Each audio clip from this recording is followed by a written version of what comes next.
Assalamualaikum warahmatullahi wabarakatuh. Kelas 11 I.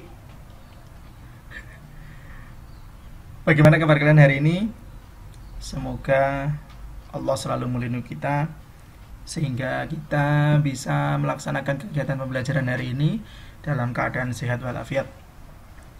Anak-anakku sekalian, terutama kelas 11 I yang hari ini hanya ketemu 1 jam.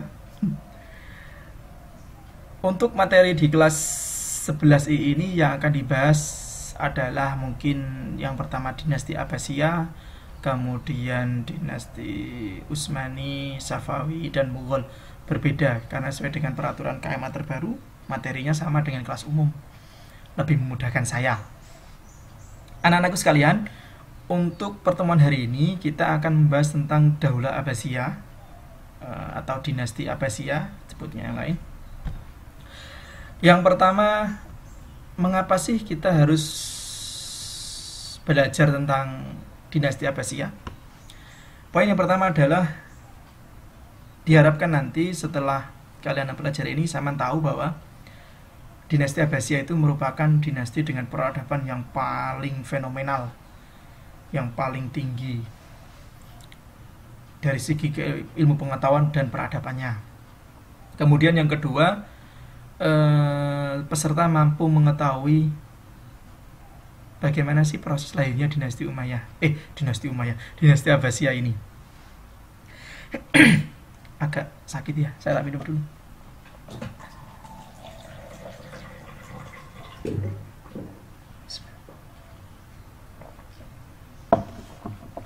Anak-anak sekalian, kita coba flashback kembali. Di kelas 10 Saman mungkin sudah mengenal namanya dinasti Umayyah.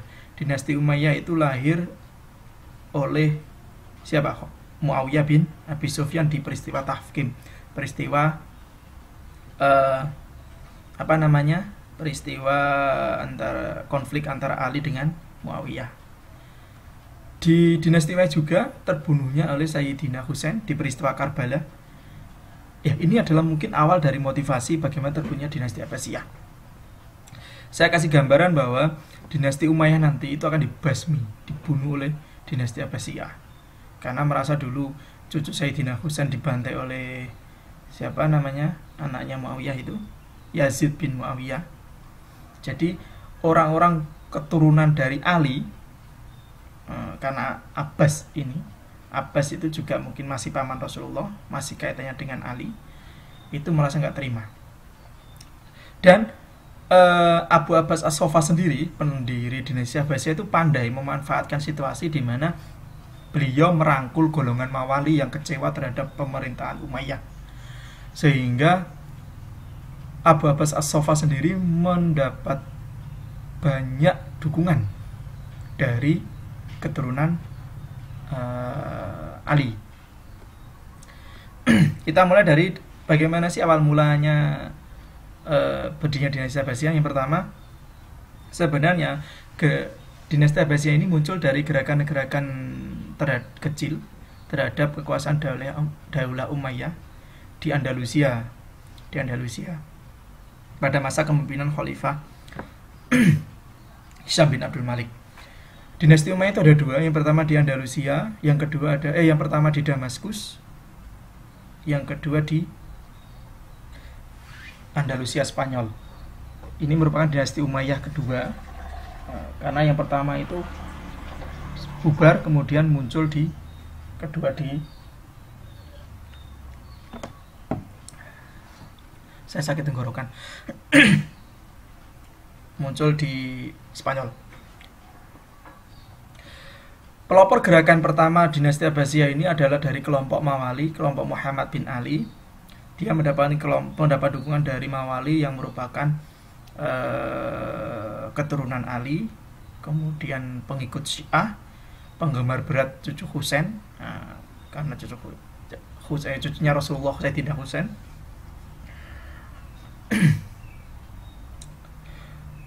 Jadi untuk memanfaatkan situasi ini, Muhammad bin Ali menjadikan kota Kufah sebagai pusat kegiatan rintisan kekuasaan. Nanti ada Kufah, kemudian Hamimah itu adalah sebagai letak para petinggi Abbasiyah, yang jauh dengan Damaskus, ada namanya Kufah. Kufah itu yang dekat dengan Damaskus sebagai pusat perlawanannya. Jadi pinter, dinasti Abbasiyah pinter modeling golek tempat sing cedek sebagai perlawanan, sing adu ngene khalifah peti-peti gini ke diskusi iku jauh dengan perlawanan. Sehingga nanti apabila mau penyerangan, dia mengirim perintah ke kota Kufah, Muhammad bin Ali itu, untuk melakukan perlawanan. Namun pada akhir nanti Muhammad bin Ali dibunuh. Kejem toh. Muhammad bin Ali sing bantu nanti di apa namanya ya? Dihukum mati oleh pengganti Abu Abbas. Siapa nanti di Muhammad bin Ali dan Abu Muslim Al-Khurasani. Kemudian kepemimpinan Daulah Umayyah itu kan berakhir dengan wafatnya pemimpin terakhir Umayyah, yaitu Marwan bin Muhammad. Akhirnya secara de facto berdirilah kekuasaan Daulah Abbasiyah, atau disebut dengan kekhalifahan Abbasiyah. Daulah Abbasiyah berkuasa selama hampir 6 abad. Jadi gini, setelah Muhammad bin Ali yang merupakan kelompok Mawali itu melakukan pemberontakan, lah ini dibuat kesempatan oleh Abu Abbas As-Saffah dan Abu Muslim Al-Khurasani. Dia melakukan pemberontakan untuk memplomirkan berdirinya dinasti Abbasiyah. Makanya pendiri dinasti Abbasiyah adalah Abu Abbas As-Saffah. Apa As-Saffah itu nanti kamu tanya. As-Saffah itu kalau nggak salah itu apa ya? Darah-darah gitu loh. Apa ya ngaran yo. Wis kamu cari arti As-Saffah. Kemudian menjadikan kota Baghdad sebagai pusat kegiatan atau pusat pemerintahan.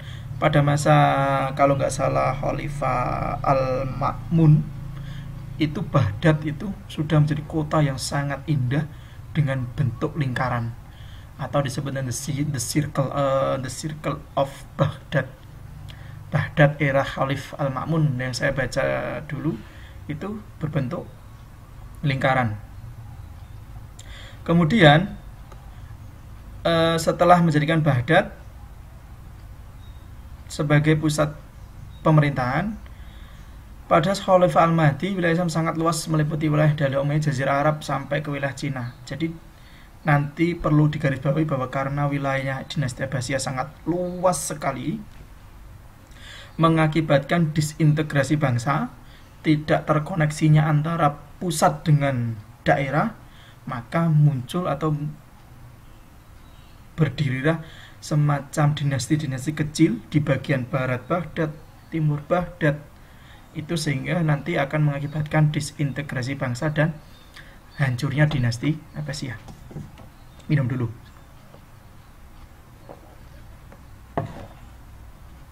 Alhamdulillah. Kemudian yang kedua adalah khalifah Daulah Abbasiyah. Jadi ini yang paling penting mungkin. Yang pertama pendirinya adalah siapa? Abu Abbas As-Saffah. Kemudian Abdullah Muhammad bin Ali bin Muhammad bin Abbas merupakan khalifah pertama. Kemudian dia dinasabkan sebagai cucu dari atau buyut dari Nabi Muhammad, Hisham Hashim, dari keluarga Hashim. Makanya dia pandai menarik kaum-kaum Mawali tadi. Kaum-kaum Mawali itu adalah kaum-kaum yang merupakan keturunan Rasulullah. Jadi yang pertama Abu Abbas As-Saffah, Abu Al-Abbas. Kemudian yang pertama, setelah Abu Abbas As-Saffah wafat, maka diganti oleh Abu Ja'far Al-Mansur. Nanti kamu cari ada film khusus yang membahas tentang Khalifah Abu Ja'far Al-Mansur. Khalifah Al-Mansur. Kemudian yang kedua adalah Muhammad Al-Mahdi. Al-Mahdi, Harun Ar-Rasyid. Nah, nanti masa kejayaannya itu ada di Harun Ar-Rasyid. Beliau merupakan seorang khalifah yang dermawan, kemudian rendah hati. Itu adalah Harun Ar-Rasyid. Makanya disebut ketika pada masa ini adalah the golden age of Islam, sebagai masa keemasan Islam itu pada masa Khalifah Harun Ar-Rasyid. Yang keempat, kalau dinasti Umayyah itu kan pada masa siapa? kalau Umayyah. Masih ingat nggak? Dinasti Umayyah siapa yang khalifah yang terkenal? Nah, itu harus ingat. Kalau Abbasiyah itu jelas Harun ar-Rasyid. Kemudian periodisasi. Periodisasi kemudian dalam Abbasiyah ada periode pertama. Mesti periode pertama itu periode yang gimana? Itu yang pertama mesti ada Abu As-Sofa, Abu Ja'far al-Mansur, Mahdi, Musa al-Mahdi, Harun ar-Rasyid, itu merupakan pada periode pertama. Kemudian ada periode kedua, mulai dari Al-Mutawakkil sampai Al-Mustaqfi. Periode ketiga ini mulai kemunduran ini, ada Al-Muqtafi sampai Al-Qadir. Periode keempat Al-Qayyim sampai Al-Nasir. Ini sudah mulai ada muncul daulah-daulah Seljuk, daulah Turki, itu sudah mulai muncul. Sampai khalifah daulah Abbasiyah yang kelima, yaitu Az-Zahir sampai Al-Mutasim. Ya, berakhirlah daulah Abbasiyah datang seiring dengan serangan Hulagukan. Jadi Abbasiyah hancur itu serangan Hulagukan dari Mongol. Hulagukan adalah tentara Mongol. Kota Baka dibakar, perpustakaan yang terkenal Baitul Hikmah dibakar, kemudian di Sungai Efrat dan Tigris berubah menjadi hitam dikarenakan abu dari buku-buku yang dibakar oleh tentara Hulagukan dari Mongol. Mungkin itu saja sampai ini. Dilanjut penyebaran wilayah ini. Untuk penyebaran wilayah pada masa Daulah Abbasiyah gini, saya kasih gambaran secara gamblang aja bahwa wilayah dinasti Abbasiyah ini sangat luas sekali. Karena sangat luas itu mengakibatkan itu adalah salah satu faktor nanti berakhirnya atau hancurnya dinasti Abbasiyah. Nah, itu adalah wilayah. Kemudian untuk perkembangan ilmu dan pengetahuan pada masalah Daulah Abbasiyah, jelas saya kasih tahu bahwa munculnya mulai imam madhab 4, kemudian ahli hadis Imam Bukhari, Muslim, kemudian muncul Al-Khawarizm, munculnya Ibnu siapa ahli kimia itu, semua tokoh atau ahli pengetahuan Arab dari bidang hadis, ilmu pengetahuan umum, ilmu pengetahuan agama, itu adalah pada masa dinasti Abbasiyah. Wes, itu saya garis bawah itu. Karena apa? Pada masa dinasti Abbasiyah sendiri itu banyak melakukan terjemahan dari Yunani. Dari cara kaya dari Yunani diterjemahkan ke dalam bahasa-bahasa Arab, itu kemudian dipelajari oleh tokoh-tokoh tersebut. Makanya tidak salah jika pada masa ini muncul banyak-banyak tokoh, banyak-banyak ilmuwan. Nah, itu. Selanjutnya anak-anakku sekalian, jangan lupa bahwa pada masa ini juga muncul perpustakaan terbesar, Baitul Hikmah namanya tadi, yang diserang Hulagukan ketika runtuhnya tadi. Ini ada perkembangan ilmu pengetahuan agama. Nah, ini sudah dibedakan di buku ya, silakan dilihat bukunya.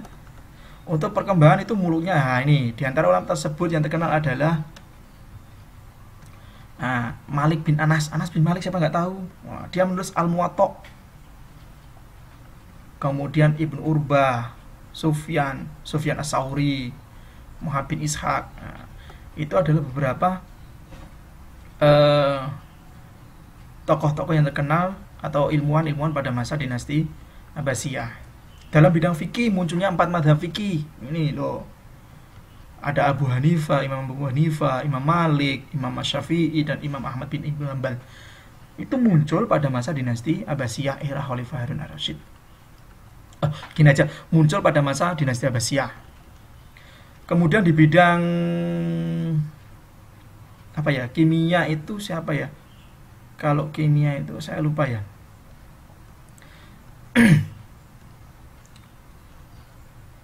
Nanti coba cari untuk bidang kimia dan lain sebagainya. Sebenarnya banyak sih. Selain pengetahuan juga mungkin di bangunan itu ada namanya Qasrul Dhahabi dan Qasrul Khuldi. Qasrul Dhahabi semacam bangunan megah tempat khalifah itu. Qasrul Dhahabi. Di antara kemajuan dari nasional budaya adalah proses dan seni arsitektur yang dipakai dalam pembangunan istana dalam kota, seperti istana Qasrul Dhahabi dari emas dan Khuldi itu dari yang digunakan di kota Baghdad, Samarra dan lainnya. Ada tokoh dari bidang musik, kemudian bidang ilmu pengetahuan, filsafat. Ada Abu Bakar bin Abdul Malik bin Taufal, itu Abdul Hamid. Nah, sebenarnya ini nanti bisa, oh iya jangan lupa, di dinasti Abbasiyah juga muncul ahli kedokteran Avicenna atau dikenal dengan Ibnu Sina, kemudian Ibnu Hazm, Ibnu Rus, Averroes, itu adalah para para apa namanya? Para tokoh ilmuwan yang muncul pada masa dinasti Abbasiyah. Ahli kimia, Abu Musid Jabir bin Hayyan.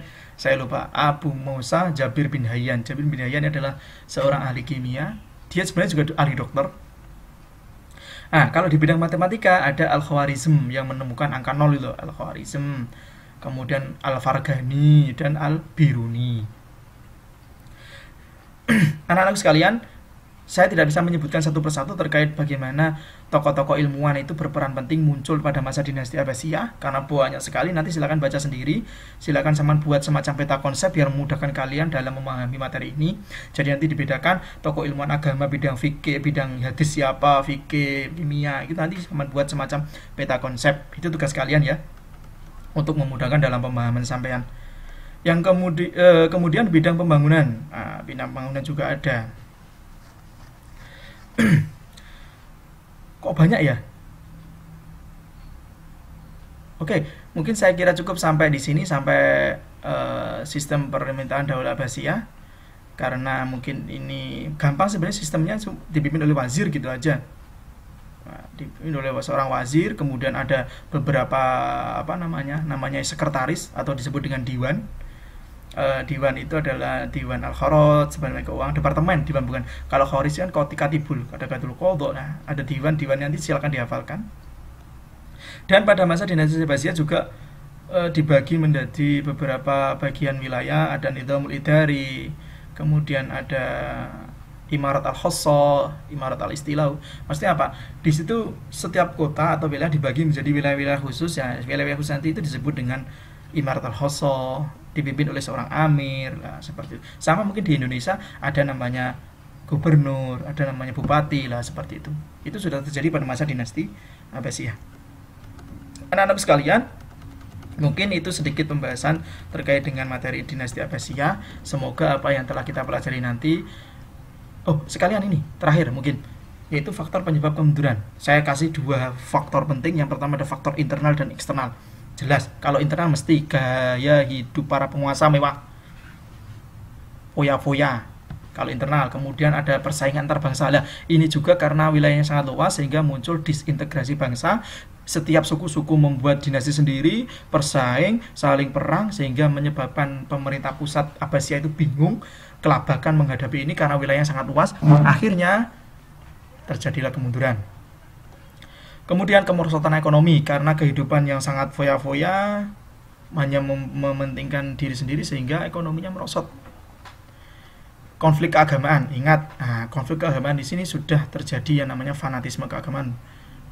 Itu makanya kita itu selaku orang agamis, orang Islam tidak boleh fanatik terhadap tertentu. Kita harus open minded, kita harus moderat dalam menyikapi hal-hal yang bersifat ubudiyah. Kemudian yang kedua faktor eksternal. Ya, faktor eksternal adalah serangan hulagukan, perang salib. Ya, perang salib, serangan hulagukan tentara Mongol ke wilayah Islam. Kemudian itu saja yang saya tahu. Yang faktor eksternal itu yang 2 yang paling besar, yaitu tadi serangan tentara Mongol dan perang salib. Apa yang dapat kita pelajari dari materi hari ini? Semoga sama bisa mencari. Untuk penugasan silakan kalian kerjakan atau silakan buat rangkuman sebagus mungkin di buku SKI, dikumpulkan minggu depan. Jadi minggu depan tidak ada materi, sama hanya mengumpulkan tugas SKI. Anak-anakku sekalian, mungkin itu saja. Saya kira cukup untuk pertemuan hari ini. Kurang lebih saya maaf. Assalamualaikum warahmatullahi wabarakatuh.